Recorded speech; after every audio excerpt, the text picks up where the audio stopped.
صلوا على محمد وآل محمد.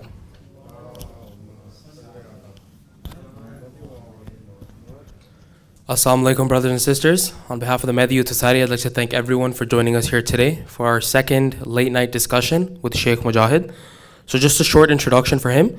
Sheikh Mujahid Noorani received his bachelor's in accounting in 2010 from York University in Toronto, and he worked as a financial analyst and then eventually in real estate until he eventually moved to the seminary in Qum in 2015. He is currently working on finishing his master's at the seminary in Qum. A lot of you probably know Sheikh Mujahid from his time here at Al-Mehdi with the Mehdi Youth Society, formerly known as Al-Mehdi Youth Society, informally AMYS. He served as the president from 2006-2012. Moving on to what, a lot of us don't like to hear about, but we are looking for your support this Ramadan. Obviously, we have a very packed schedule. We're trying to offer as many programs as we can, but we cannot do that without your support. So we're actively looking for sponsors. So for these late night discussions that you're currently attending, it is $250 to sponsor and $500 to sponsor one of the majlis or amal nights that will be taking place at the close by church. In other news, this is exciting because I know a lot of people like to take part in this competition. We're bringing back the fundraising competition that we did last year. This year, the grand prize will be an Apple Watch SE, and the qualifying amount is only $400. So you have to fundraise a minimum $400 and you qualify. And the top, amount that you raise will earn you the Apple Watch. Second and third place prizes are yet to be announced, but this is a very exciting competition. We know all the kids like to get involved. For any parents that are here, if your kids are not previously involved, involve them. They have a lot of fun. It helps out the community, and it's just a matter of fostering that sense of community here at Al Mahdi Islamic Center. So with that, with a loud salawat 3 times, I'd like to invite up Sheikh Mujahid Noorani. Sallu ala Muhammad wa ali Muhammad. Allahumma salli ala Muhammad wa ali Muhammad. Allahumma salli ala Muhammad wa ali Muhammad. Allahumma salli ala Muhammad wa ali Muhammad wa ajil farajahum.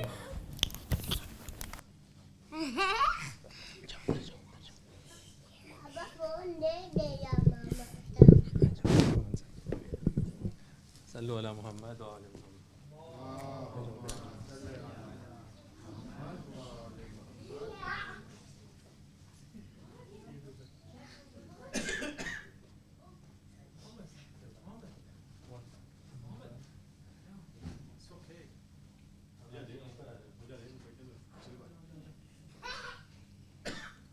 Sallu ala Muhammad wa ali Muhammad.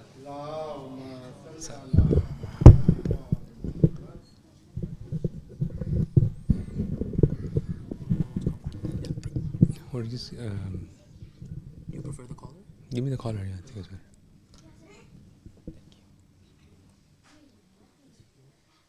Can you unmute me already at the top?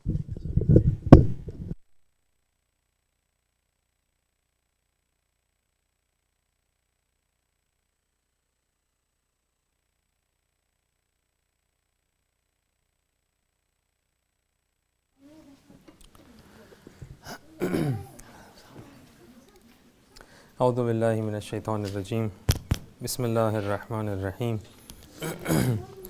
الحمد لله رب العالمين وصلى الله على محمد وعلى أهل بيته الطيبين الطاهرين اللهم صل على محمد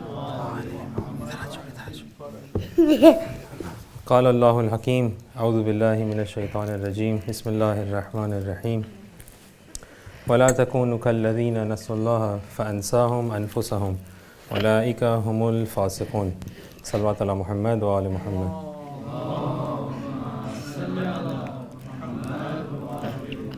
Assalamu alaikum wa rahmatullahi wa barakatuh. Okay, as you can see,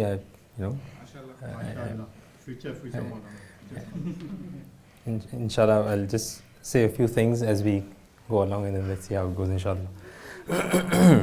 The verse that I recited, it's from Surah Hashr, Surah number 59, ayah number 19. The verse says that do not be like the ones who forget Allah subhanahu wa ta'ala. Because if you forget Allah subhanahu wa ta'ala, the result is that He's going to make you forget yourself. Now, as we had mentioned in one of our previous lectures, that this verse pretty much summarizes the objective that Allah has defined for us in this life. And that objective, to keep it simple, basically means that we are supposed to reach a state where we do not forget Allah subhanahu wa ta'ala in our lives. Now, we have a very common misconception that when we talk about remembering Allah subhanahu wa ta'ala, we keep it or we limit it to our ibadats. We say that, in our namaz, when you're fasting, and all these other ibadats that we have, we make sure we try our best that we remember Allah subhanahu wa ta'ala while we are doing these ibadats.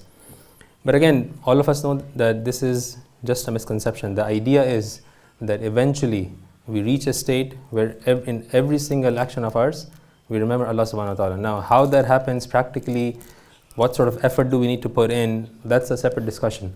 But that's what we are trying to achieve. That being said, all of us, again, we have heard this many times, that human beings and insan, we are on a journey, right? We have heard this many times, inna lillahi wa inna ilayhi raji'un. We came from Allah and we are going back to Allah subhanahu wa ta'ala, right? So we are on this journey. Now, of course, when we talk about any journey, right, whether it be physical in this material world or a metaphysical journey, there has to be some level of movement, there has to be some level of harakat, right? Now, this on one side, we also not know that it's us, insan, who is actually on this journey. Now, insan and human beings are not like robots, where you plug in coordinates, point of origin, point of destination, you leave it, it's on autopilot, it does this thing and it reaches the destination, right? And human beings are not like this. We have a body, we have a soul, there's a very deep connection between these two. Our physical environment, the circumstances that we are living in, they deeply impact our spiritual side of things as well, right? So now when we sort of look at our graph, right, so if we want to sort of, make a graph of this journey, we sometimes are on an incline, we're going up, right? And then we reach a state where, we just are, at a plateau, let's say, right? There's nothing happening. And then sometimes there's a downfall. And we feel these things in our daily lives. There's a day where we feel very energized, where we feel very spiritual. We want to do it, we are ready to do everything. And then there are days where we don't want to do anything, right?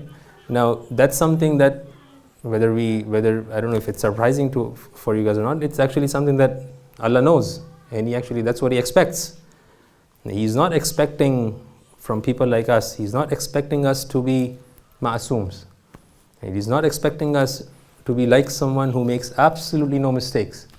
It is not expecting us to be like someone who is just, going on an incline, where you look at the graph, there is no downfall. He is not expecting that. Right? So there has to be downfall. There is always a downfall, actually. But the idea is that when you look at the overall trajectory of our journey, it has to be upwards, right? There has to be an incline. Now, when we talk about this upwards trajectory, Sallu ala Muhammad wa ali Muhammad.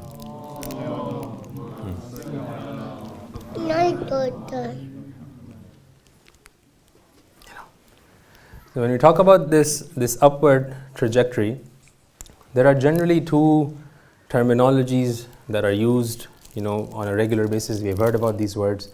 One word is takamul or kamal, right? It's a very common word that we use, and we translate it as perfection. The other word that we use is rushd or growth. That's how we generally translate it. Right? But when we sort of go deeper into the meanings of these words, right, there is a very fine difference between kamal and between rushd. Right? Kamal is not limited to, number one, insan and human beings. Anything that grows, anything that goes from level 1 to, let's say, level 2 or level 3 or level 4, that growth itself in Arabic, you can call it kamal. Right? So if we take a tree as an example, right, if the branches are growing, it doesn't matter if the actual tree is growing or not, if the trunk is growing or not. If the branches are growing, that growth is called kamal. Right? But rushd is not like that. Rushd, there is growth, but the growth is such that it's actually growing the entire thing. Right? And it's also guided. It's not going all over the place. Right? What Allah has actually asked us to do is not actually achieve kamal. He's asking us to achieve rushd. He's asking us to do rushd. This growth, this perfection that we are achieving, it has to be guided. It has to be in a certain direction, right? And on the day of judgment, when He's going to question us, right, He's not questioning us on whether we achieved kamal or not, whether the strengths that He had given us, the capabilities that He had given us, the potentials that He had given us. He's not questioning us on those potentials and those capabilities. He's questioning us on the direction of those potentials and those capabilities, right? Whether we used these strengths and these potentials in the right direction. What we mean by the right direction, to keep it simple, we mean, are these strengths and are these capabilities, are they taking us closer to Allah subhanahu wa ta'ala or not? To keep it simple, right? So one person can have a certain strength, right? The person can work on that certain strength. That doesn't mean that the person himself is growing. The person himself is going closer to Allah subhanahu wa ta'ala. It doesn't mean that, right? You're okay? Yeah. Sallu ala Muhammad wa ala Muhammad.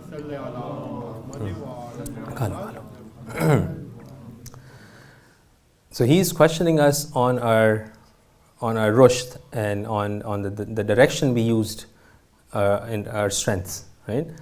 So that's something very important. Now, if you go and if you look at Quran, right, just to recap a couple of verses, there's a verse in Surah Anbiya, right, verse number 51. The verse says, وَلَقَدْ آتَيْنَا إِبْرَاهِيمَ رُشْدَهُ. Right? Certainly we gave Ibrahim rushd. Right? To keep it, translation is very simple. Right? With the explanation that I gave about rushd, what Allah is saying that Hazrat Ibrahim alayhi salam, all his strengths, all his capabilities, all his potential that he had was used in a certain direction. Right? It wasn't just used for whatever he wanted it to use. He used it in certain direction. Another verse, Surah Jinn, one of the scary surahs, I guess, right? Verse number 1 and verse number 2. It says, "Inna sami'na Qur'anan ajaba yahdi ila rushd fa'amanna bihi." The second part especially, yahdi. So certainly we heard Quran that is guiding ila rushd, Quran which is guiding towards rushd, not towards kamal, right? So rushd is growth, or in other words, using our capabilities, potentials, strengths in a certain direction. Now, the discussion and the follow-up question is, what are the factors that actually help us in doing this rushd, right? Just to name a few, and there are many factors that are listed in our riwayats and we have in our sources. But if I were to, let's say, sort of summarize top 3 or top 5, this would be it. Number 1 would be Tawheed, and then what follows Tawheed is Iman. Right? Tawheed basically means oneness of Allah. So the Tawheed is, what we have against Tawheed is actually shirk. Right? So taking shirk out and reaching that oneness of Allah subhanahu wa ta'ala. Sallu ala Muhammad wa ala Muhammad.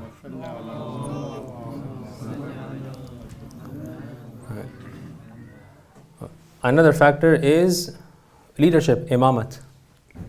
Right? Imam is someone who is ahead of us. Imam is someone who actually helps. It's one of the most important factors that actually and plays a very pivotal role in our rushd. Another factor is being thankful, shukr. Right? We have a very famous verse, Surah Ibrahim, verse number 7. It says, لَإِن شَكَرْتُمْ لَأَزِيدَنَّكُمْ. Right? If you be thankful, لَأَزِيدَنَّكُمْ, you are going to grow. Right? It's not that the blessings are going to increase, you are going to grow. Right? Another factor is doing dua and tawassul. Right? So these are some of the factors that help and play a very pivotal role in our, not kamal, in our rushd. Right? Kamal is easier. Rushd is a perfect form of kamal, where you're going in a specific direction. Now, just last point before we can, I guess, get into the discussion portion, inshallah. Now, as far as this rushd is concerned, like I said, the first thing or one of the factors is what is Tawheed and Iman. When we talk about Tawheed, just to sort of talk about at least one of the factors. When we talk about Tawheed, right, there are many ways of talking about Tawheed. We can have a very theoretical discussion about Tawheed where we talk about theological arguments, we can talk about philosophical arguments, we have all these irfani arguments, all these discussions can happen, right? But a lot of ulamas actually, they say the best way to reach Tawheed is to actually start from yourself. Start from understanding yourself. Why? Because the answers that you're getting from yourself are all wijdani. They are coming from inside you.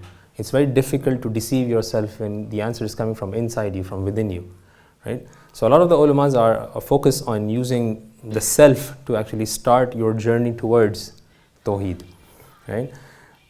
Now, when we look at the traditions, right? When we look at the sources, right? When we talk about understanding the self, there are two I wouldn't say there are two extremes, but there are two important aspects when we talk about understanding the self. And if I were to summarize these two, there are two traditions. There's a riwayat from the Prophet sallallahu alaihi wasallam, and there's a verse of the Quran. The riwayat says that the Prophet, someone came up and asked a question about the status of insan, right? And the Prophet said, there is nothing that's more honorable to Allah subhanahu wa ta'ala than insan. The thing which has the most honor in the eyes of Allah subhanahu wa ta'ala is actually insan, right? So the person asks him, what about angels? The Prophet says, al-malaikatu majburun. The malaika, the angels are actually majbur. Bimanzilat ash-shams wal-qamar. Similar to how the sun and the moon is. They are just majbur in what they are doing.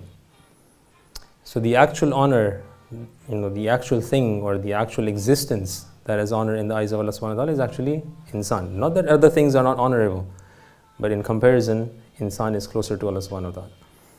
So that's one side, that's one aspect. Another aspect that we need to realize is this famous verse from Surah Fatir, verse number 15. It says, Ya ayyuhan nas antumul fuqara. Ya ayyuhan nas antumul fuqara ila Allah wallahu huwal ghaniyyul hamid. This realization that we are fuqara ila Allah, we are the ones who are actually in need of Allah subhanahu wa ta'ala. So when we look at these two aspects, right? On one side, we are the most valuable and the most honorable existence in the eyes of Allah subhanahu wa ta'ala. That means something. It means there is some level of potential. There is something in me. There is something in insan, and there is something in human beings because of which he has that value in the eyes of Allah subhanahu wa ta'ala. Right? We have to take this, it's easy to say it, but it's very valuable. Right? What is it that's in us as human beings which is giving us this value in the eyes of Allah subhanahu wa ta'ala? Whatever that is, right? We're not talking about that, but there is something. At least we know this much. Right? So this on one side. On the other side, once we figure out what that thing is, we also have to realize that we are fuqara ilallah. Whatever we have, whatever that thing is that's giving us that value, it's coming from Allah subhanahu wa ta'ala. It's not our own. We don't own it. We have it, but it's not ours. We are dependent on Allah subhanahu wa ta'ala. Right? So these are two, I wouldn't say these are two extremes, but these are two aspects, right, that we have to know about ourselves. Before this entire discussion of rushd even starts, right, the first thing generally ulama say, so see, like I said, right, there are many ways of reaching tawheed. One of the ways that ulamas talk about is start from yourself. And why is that? Because, like I said, the answers you are getting are, you cannot deceive yourself. Once you figure out what is the thing that's giving you that honor in the eyes of Allah subhanahu wa ta'ala, and once you reach the conclusion that you are faqir ilallah, that's when the journey towards tawheed starts. Right?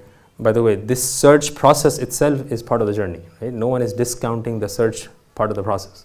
Right? While we are trying to figure out, that figuring out process, the time that's spent in figuring out, is also very valuable. Right? It's not that the value comes only after you reach the conclusion, only after you find the answers. Right? So the search part is also very valuable. So with that, I pray that Allah subhanahu wa ta'ala gives us the tawfiq in this month of Ramadan, the nights of Qadr especially, allows us to understand ourselves, allows us to figure out why is it, what strengths and what potential do we have that is giving us this maqam and this value in the eyes of Allah subhanahu wa ta'ala, and at the same time also realize, right, that this potential, these capabilities, these strengths are not our own. These are given to us. Right? These are from Allah subhanahu wa ta'ala, and we are completely dependent on Allah subhanahu wa ta'ala as far as our potential is concerned. Sallu ala Muhammad wa ali Muhammad.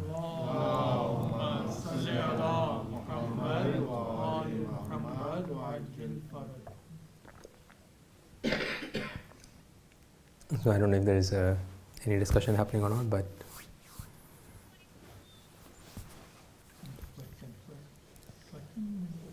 question, anything, I don't know, comments. We have another question. So you spoke about rushd, and I just wanted to ask you that is rushd something that can be done from within, or is it something that is guided from external, like people that are around? Within, you mean, but just by yourself, or? Yeah, like true, like like you're talking about rushd is like a guided, like getting yourself to a bigger, like a better level, right? Or accomplishing the most. So giving direction to that, is that an external individual giving direction, or is that something that you also have? It's both, right? So we have a famous riwayat from the Prophet, I believe it's from the Prophet, that says that you have two types of guidance. You have two types of guides. You have Rasul Batini and you have Rasul Zahiri, right? Rasul Batini is basically your own conscious, your own Wijdan. Then you have a Rasul Zahiri, right? Which is the Prophet outside. So this rushd is actually happening, is being done, by both basically. But the difficult part is that when it's being done from outside, it has to be done in a way where it's not actually contradicting your inside, right? There might be some conflict, but it shouldn't reach a stage of contradiction. And because your Rasul Batini, a lot of the ulama say your Rasul Batini is actually your intellect, right? So whatever your intellect is telling you, it doesn't mean it's 100% correct, but that has value. So you take that on one side, and whatever the Rasul Batini, the Zahiri is telling you, the Prophet outside, right? It has to be done in a way where there is no contradiction. And that's where the actual difficulty is, right? Especially for Rasul Zahiri, right? For someone like a Prophet, someone like an Imam who is Ma'soom, we know, okay, they're not making mistakes. But as soon as you go below Ma'soom, right, the potential and the possibility of making mistakes, is there. Right? So whoever is, sorry again. Like a cult following, potentially, right? Like it's like if you don't listen to yourself, then you may end up. But see, the downside of that is that if you listen to yourself and then if you sort of conclude that whatever my Wijdan is telling me is absolutely 100% correct, that's where the problem comes in. You need some sort of mechanism where you can actually, run it by someone. Right? Because your Wijdan can actually also have, sometimes it has biases, sometimes they're skewed in a certain direction because of certain reasons. So you have to run it with someone. So that's where the outside Prophet comes in, right? That's one of the reasons why they are there. Right? But a lot of the ulamas, they say that if, even to the extent where they say if there's a verse, if there's a riwayat which is clearly contradicting your intellectual principles, just keep the riwayat on the side. Say, I'm not understanding the riwayat, I'm not understanding the verse, right? To this extent, that's how important your internal Wijdan is. But it doesn't mean that whatever it's telling you is absolutely 100% correct, right?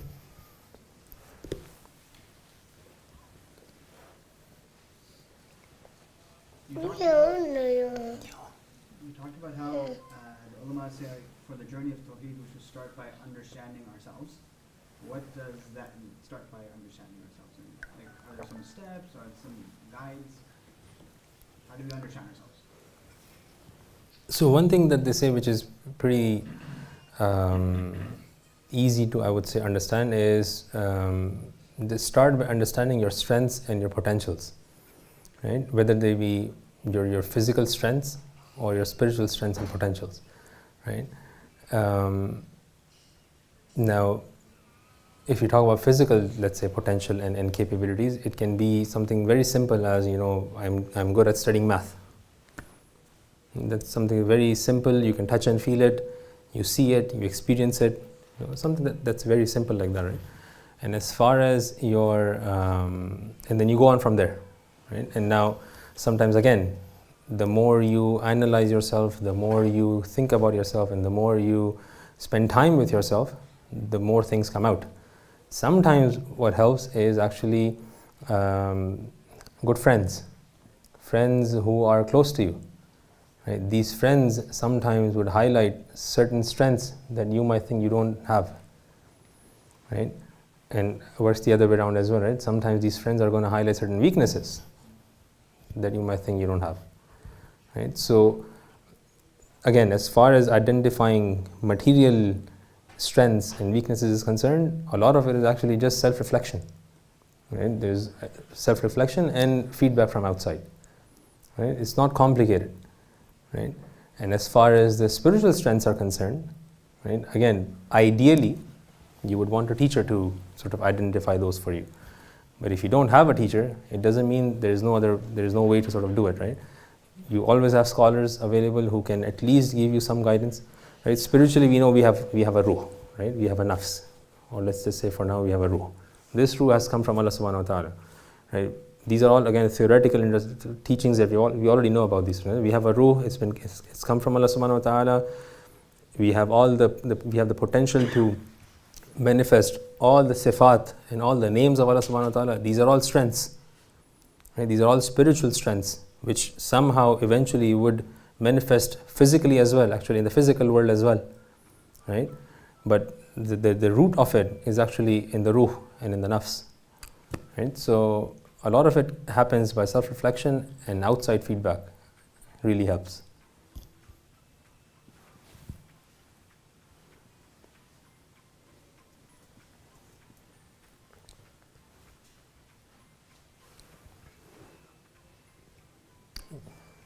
Like in Ayat al-Kursi, when Allah subhanahu wa ta'ala said, قَدْ تَبَيَّنَ الرُّشْدُ مِنَ الْغَيِّ, can we say that al-ghayy is the opposite of the rushd, and the rushd is the right direction and the ghayy is the wrong path, for example, or no? So principally we do know, so first of all, I haven't thought about that yet, so I'll make that clear. Secondly, principally we do know that Allah sometimes uses the opposite, right, which is very common, right, to explain a certain meaning. But since I haven't sort of thought about that exact point, right, I won't comment on it.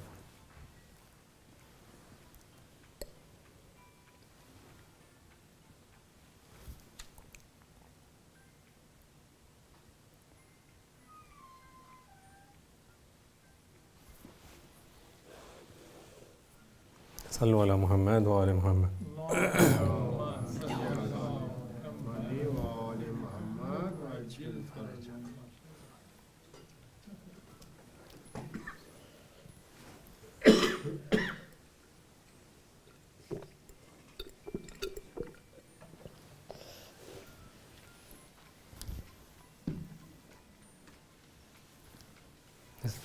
Okay. Assalamu alaikum wa rahmatullahi wa barakatuh.